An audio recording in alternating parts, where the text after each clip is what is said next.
ನಾನು ಯಾರಿಗೂ ನಾವೇನೀಗ old age pension ಕೊಡ್ತಾ ಇದ್ದೀವಿ, ವಿಡೋ ಪೆನ್ಷನ್ ಕೊಡ್ತಾ ಇದ್ದೀವಿ, ಅನ್ನಭಾಗ್ಯ ಕೊಡ್ತಾ ಇದ್ದೀವಿ, ಗೃಹಲಕ್ಷ್ಮಿ ಕೊಡ್ತಾ ಇದ್ದೀವಿ, ಗೃಹ ಜ್ಯೋತಿ ಕೊಡ್ತಾ ಇದ್ದೀವಿ. ಯಾರಿಗೂ ನಾವು ಕಿತ್ತಾಕಕ್ಕೆ ನಮ್ಗೆ ಇಷ್ಟ ಇಲ್ಲ, ಕಿತ್ತಾಕೋದೂ ಇಲ್ಲ. ಆದ್ರೆ ಯಾರು ಕೊಡ್ತಾ ಇದ್ದೀವಿ? ಅವ್ರದೇ ಫೋನ್ ನಂಬರ್ ಕೊಡ್ತಾ ಇದೀವ, ಅವ್ರದೇ ಗುರುತಿನ ಚೀಟಿ ಕೊಡ್ತಾ ಇದೀವ. ಆ ಹಣ ಅವ್ರಿಗೆ ಹೋಗ್ತಾ ಇದೆಯಾ, ಬೇರೆಯವ್ರಿಗೆ ಹೋಗ್ತಾ ಇದೆಯಾ? ಮಗನ್ ಫೋನ್ ನಂಬರ್ ಕೊಟ್ಟಿದ್ದಾರೆ, ಇನ್ ಪಕ್ಕದ ಮನೆಯವ್ರ ಫೋನ್ ಕೊಟ್ಟಿದ್ದಾರೆ, ಇವೆಲ್ಲ ಇದೆ. ವಿದ್ಯುತ್ ಶಕ್ತಿ ಇಲಾಖೆಯಲ್ಲೂ ಕೂಡ ಒಂದೇ ಮನೆ 5 ಮನೆ ಇದೆ ಒಬ್ಬರ ಹೆಸರಿನಲ್ಲಿ.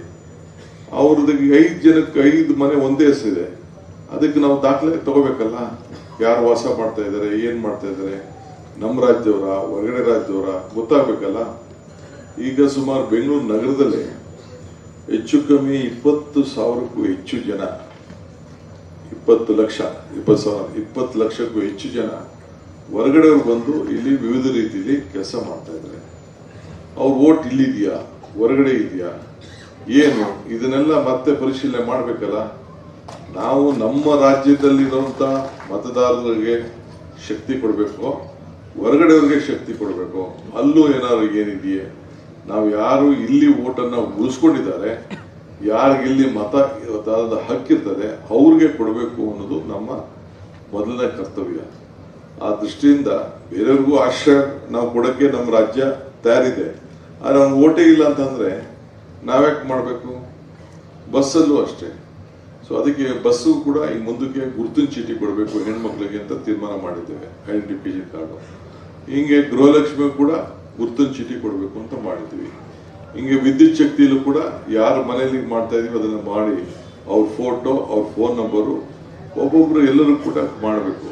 ಒಂದು ಮನೆಗೆ 3 ಕೊಡಕ್ಕಾಗ್ತದ? ಒಂದು ಮನೆ ಯಜಮಾನಿಗೆ 1 ಕೊಡ್ತೀವಿ. ಯಾರ ಮನೆ ಯಜಮಾನಿ ಇದು ತೀರ್ಮಾನ ಆಗ್ಬೇಕು. ಆದ್ರಿಂದ ಯಾರು ಕೂಡ ವಿರೋಧ ಪಾರ್ಟಿಯವರು ಏನೇ ಪಾಪ ಹೇಳ್ಕೊಳ್ಳಿ, ಅವ್ರ ಸರ್ಕಾರಗಳಲ್ಲಿ ಏನೇನ್ ಆಗ್ತಾ ಇದೆ ಅಂತ ನಾನು ಈಗ ಬಿಡಿಸಿ ಈಗ ನಾನು ಮಾತಾಡಕ್ ಹೋಗುದಿಲ್ಲ.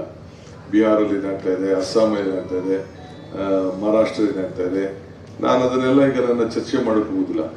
ನಾನು ನಮ್ಮ ಬಡವ್ರಿಗೆ ನಾವೇನು ಕಾರ್ಯಕ್ರಮ ಕೊಟ್ಟೋ ಆ ಕಾರ್ಯಕ್ರಮಕ್ಕೆ ಅರ್ಹತೆಗೆ ಏನ್ ಬೇಕೋ ಒಂದು ಮೂಲ ಮತ, ಆ ಮತನ ಕಾಪಾಡ್ಕೊಳ್ಳಿ. ನೀವು ಹುಷಾರಾಗಿರಿ. ಇವತ್ತು ನಿಮ್ಮ BLAಗಳು ಯಾರು BLA ಯಾರಿದ್ದೀರಿ, ಬೂತ್ ಲೆವೆಲ್ ಏಜೆಂಟ್, ಅವರು BLA 2 ಅಂತ ನಾವು ಮಾಡಿದ್ವಿ. ಅವರು ಆ ಫಾರಂ ಅನ್ನ ತೆಗೆದುಕೊಂಡೋಗಿ BLO ಏನು ಕೊಡ್ತಾರೆ, ಒಂದ್ ದಿನಕ್ಕೆ 50 ಫಾರಂ ಏನೋ ಮನೆ ಹಂಚಕ್ಕೆ ಅವಕಾಶ ಇದೆ. ಅದ್ರಲ್ಲಿ ವಾಪಸ್ ಕಲೆಕ್ಟ್ ಮಾಡಿ ನೀವು ಹೋಗಿ ವಾಪಸ್ ಅವ್ರಿಗೆಲ್ಲ ಬರ್ಸಿ ಫಿಲ್ಅಪ್ ಮಾಡಿಸಿ ಎತ್ಕೊಂಡು BLO ಕೊಡಬೇಕು. ಒಬ್ಬೊಬ್ರು 10 ಕೊಡಕ್ಕೆ ಅವಕಾಶ ಇದೆ. ಸೊ ಅದನ್ನ ತೆಗೆದುಕೊಂಡೋಗಿ ಕೊಟ್ಟು ಅವ್ರಿಗೆ ವೋಟರ್ ಲಿಸ್ಟ್ ಅಲ್ಲಿ ಕರೆಕ್ಟಾಗಿ ಕ್ರಮಬದ್ಧವಾಗಿ ಮತದಾನದ ಹಕ್ಕನ್ನ ಅವ್ರಿಗೆ ಕೊಡಿಸಿ ಆಗ ನಮ್ಮ ಮತಗಳನ್ನ ಉಳಿಸ್ಕೊಳ್ಬೇಕು. ಯಾವುದೇ ಪಾರ್ಟಿಯವರಾಗ್ಲಿ, ಏನು ಯಾರು ಪರ್ಮನೆಂಟ್ ಆಗಿ ದಳಕ್ಕೆ ಆಗ್ತಾರೆ, ಕಾಂಗ್ರೆಸ್ಗೆ ಆಗ್ತಾರೆ, BJP, ಮತದಾನದ ಹಕ್ಕನ್ನ ಉಳಿಸ್ಬೇಕಾದ್ರು ನಮ್ಮ ಸರ್ಕಾರದ ಕರ್ತವ್ಯ. ಅದಕ್ಕೆ ನಾವು ನಮ್ಮ ಡ್ಯೂಟಿ, ನಿಮ್ ಸರ್ಕಾರ ಇದೆ, ನಿಮ್ ಸರ್ಕಾರ ನೀವು ಮತದಾನದ ಹಕ್ಕನ್ನ ಅವ್ರಿಗೆ ಸರಿಯಾಗಿ ಕಾಪಾಡಿ ಅವ್ರ ಹೃದಯವನ್ನ ಗೆಲ್ಲುವಂತ ಕೆಲಸ ಮಾಡಿ. ಎಲ್ಲ ನಾವು ಅವ್ರಿಗೆಲ್ಲ ಸಹಾಯ ಮಾಡ್ತಾ ಇದೀವಲ್ಲ. ಈ ಹಿಂದೆ ಏನಾದ್ರು BJP ಸರ್ಕಾರ, ದಳ ಸರ್ಕಾರ ಇದ್ದಾಗ ಯಾವ್ದಾದ್ರು ಹೆಣ್ಮಕ್ಳಿಗೆ ಬೆಲೆ ಏರಿಕೆಯಲ್ಲಿ ಏನೋ ಸಹಾಯ ಮಾಡಿದ್ರ? ಗ್ಯಾಸ್ ಅಲ್ಲಿ ತೊಂದರೆ ಆಯ್ತು ಏನಾದ್ರು ಮಾಡಿದ್ರ?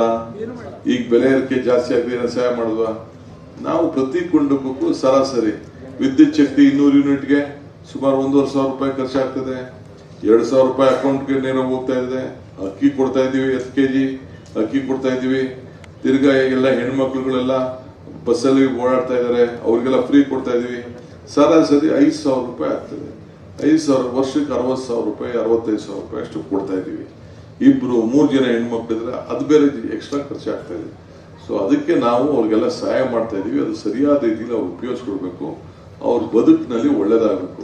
ಕೆಲವರು ಅಕೌಂಟ್ ಕೊಟ್ಬಿಟ್ಟಿದ್ದಾರೆ, ಅವ್ರು ಯಾರ ಹತ್ರ ಸಾಲ ತಗೊಂಡಾಗ ಅವನಿಗೆ ಇದನ್ನ ಸೈನ್ ಹಾಕೊಟ್ಬಿಟ್ಟಾರೆ.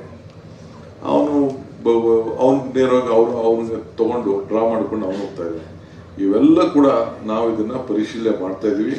ನಮ್ಮ ರೇವಣ್ಣವ್ರ ಟೀಮ್ ಏನಿದೆ, ಅವರು SR ಪಾಟೀಲ್ ಅವರೆಲ್ಲ ಕೂತ್ಕೊಂಡು, ಆ ಕಮಿಟಿಯವ್ರು ಏನಿದ್ದಾರೆ ಇದನ್ನೆಲ್ಲ ಕೂತ್ಕೊಂಡು ಈಗಾಗಲೇ ಒಂದು ಯಾವ ರೀತಿ ಫಾರಂ ಇರಬೇಕು, ಎಲ್ಲರಿಗೂ ಗುರುತಿನ ಚೀಟಿ ಇರಬೇಕು, ಅದೆಲ್ಲ ಕೂಡ ಮಾಡ್ತಾ ಇದ್ದೇವೆ. ಅವತ್ತಿನ ಕಾಲದಲ್ಲಿ ಏನೋ ಸ್ಟಾರ್ಟಿಂಗ್ ಅಲ್ಲಿ ನಾವು ತರಾತುರಿ ಕೊಟ್ಬಿಟ್ಟು ಈಗ ಅದನ್ನೆಲ್ಲ ಸರಿ ಮಾಡುವಂತ ಕೆಲಸ ಮಾಡ್ತಾ ಇದೀವಿ.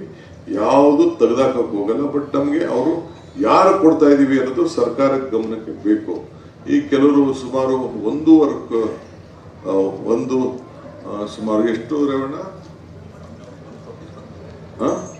ಅಲ್ಲ ಇದು ನಮ್ಗೆ ಇದು ಸತ್ತೋಗಿದ್ದವ್ರು ತಗೊಂಡಿರೋದು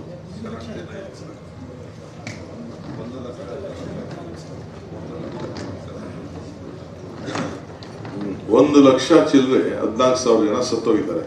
ಸತ್ತೋಗಿದ್ರು ನಮ್ಮ ಸರ್ಕಾರ ತಿಳಿಸಿಲ್ಲ, ಬೇರೆಯವರು ಅದನ್ನು ದುಡ್ಡು ತಗೋತಾ ಇದ್ದಾರೆ. ಸೊ ಇಂಥದ್ದೆಲ್ಲ ಕೂಡ ನಡೀತಾ ಇದೆ. ಸೊ ಆ 100 ಕೋಟಿಗೂ ಹೆಚ್ಚು ಹಣ ಅದರಿಂದ ನಮಗೆ ಉಳಿತಾಯ ಆಗಂತ ಒಂದು ಸಂದರ್ಭ ನಮ್ಮ ಕಮಿಟಿಯವರು ಕಂಡುಹಿಡಿದಿದ್ದಾರೆ. ಸೊ ಅದಕ್ಕೆ ನೀವು ಮುಂದಕ್ಕೆ ನಾನು ಕೆಲವು ವಿಚಾರದಲ್ಲಿ ಈ ಗ್ಯಾರಂಟಿ ಸಮಿತಿಯವರು ಏನು ಕೆಲಸ ಮಾಡಬೇಕು ಮತ್ತೊಂದೆಲ್ಲ ಕೂಡ ನನಗೆ ಸದ್ಯಕ್ಕೆ ತಿಳಿಸ್ತೀನಿ. ಯಾವುದೇ ಸುದ್ದಿಯ ಅಪ್ಡೇಟ್ ಅನ್ನ ಮಿಸ್ ಮಾಡ್ಕೊಳ್ಬಾರ್ದು ಅಂದ್ರೆ ಈಗ್ಲೇ ಒನ್ ಇಂಡಿಯಾವನ್ನ ಸಬ್ಸ್ಕ್ರೈಬ್ ಮಾಡಿ. ನಿಮಗೆ ಬೇಕಾದ ಭಾಷೆಯಲ್ಲಿ ಎಲ್ಲಾ ಸುದ್ದಿ ತಿಳಿಬೇಕು ಅಂದ್ರೆ ಒನ್ ಇಂಡಿಯಾ ಆಪ್ ಅನ್ನ ಡೌನ್ಲೋಡ್ ಮಾಡ್ಕೊಳ್ಳಿ.